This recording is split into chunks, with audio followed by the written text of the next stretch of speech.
dramatic.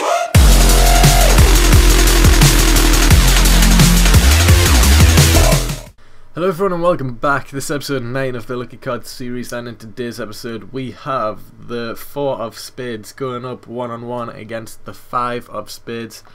Now 4 of Spades is owned by Awesome Miz 1, I think that is. I don't know, I might have wrote that down wrong. And then 5 of Spades is owned by Soviet Wolf HD. So yeah, let's just get straight into it to find out who is the 4 of Spades. The Miz! Oh wow, that is actually quite weird. His name is Awesome Miz 1 and he gets the Miz. Wow, that is really weird, I think. Okay, what a lucky pick. Wow, I'm actually really surprised with that. That's threw me off guard there, but anyway. Now for the 5 of Spades, it is William Regal. Oh, okay. Oh. But yeah, anyway, I will just skip to the match now. Okay, so we're back in the match now. The Miz versus William Regal. So, yeah, how lucky is that though? Awesome Miz 1 getting the Miz. That is really weird. Really weird. But, yeah. he must have just known. He must have looked at all the spaces and thought, right, the Miz is definitely going to be 4 of Spades. And then, wow, that is really weird. That, but wow, that's just the look of the draw, I guess. And he probably got the person he wanted the most. And yeah, he's up against William Regal, who is, well, he was pretty good in his day, I guess, but now he's sort of not wrestling as much and not as good now. Although when he does have matches he seems to win just because it's William Regal and he's always up against like the rubbish lower down people who, yeah, are just not really going to get anywhere anyway. But yeah, that's how it is, and it's William Regal. And for whatever reason he looks like a shade, well, I don't know if it's just because of his like trunks, how I've made them yellow, but his skin tone looks slightly like yellowy as well. I don't know if that's just me or if it's just my TV or something, but yeah, no, it even looks slightly yellowy on the actual recording. I don't know why that is, but yeah, okay.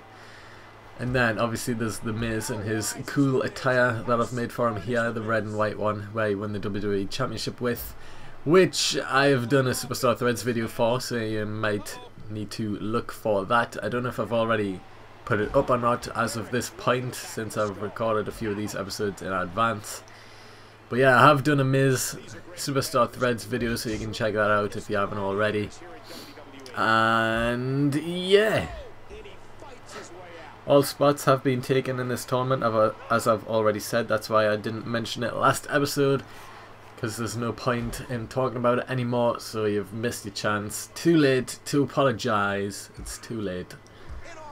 But yeah, I'm actually quite surprised that all spots got taken as quickly as they did, because, you know, it's just, I'm not a popular YouTuber at all, and to see that 52 people have came over to one video and asked for spots, it's weird. I think it's just because of the fact that there's an actual prize on the line, but even still, it's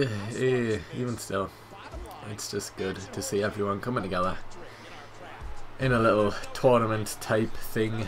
But yeah, the Miz has recently just came back to the WWE after his hiatus filming a film, obviously, and yeah, he's got a new look with his new hair, and yeah, he's just not going to do anything. He's not. I mean, just before he left, he wasn't really doing anything. He was just being the Miz, being awesome, and not really getting anywhere. But, you know, now that he's came back, he's thinking, right, new hairstyle.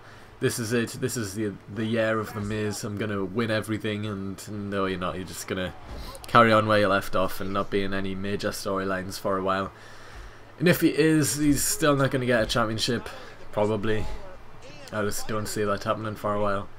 Even though he does have arguably one of the coolest attires out of everyone on the roster, it's just not going to happen.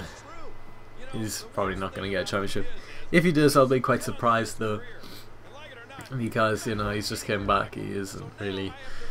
I mean, I would be surprised though if they just threw him straight into a big storyline with someone and then he went after the title. I mean, the championship holder at the minute is CM Punk, and on the 1000th episode of Raw, he's having a match against John Cena and probably gonna win. Cena's probably gonna lose. I think he is gonna be the first person to lose his Money in the Bank briefcase match, because there's been rumours going around that on the 1000th episode of Raw, a new championship is going to be revealed, and CM Punk is going to be the one to reveal that championship. And since the spinner belt is Cena's belt pretty much, you know, I think that they'll have to make it so that CM Punk wins the match and then he's on about, right, it's the 1000th episode of Raw, new beginnings, stuff like that, time for a new championship, and then a new championship gets lowered down from the ceiling and he walks away victorious from the match holding up the new championship, and that'll be it. I think that'll be pretty cool. But yeah, that's the way I see it. I hope that the championship isn't ugly, I guess. I mean, the spinner belt is actually quite a cool belt if you think about it. It's very shiny and unique and just different from all the other championship belts that he's had, and I hope that the new championship is just as cool looking, really. But the Miz hitting the skull crushing finale, is he going to go for the pin? No, he's not. Okay, should have really went for the pin there, Miz.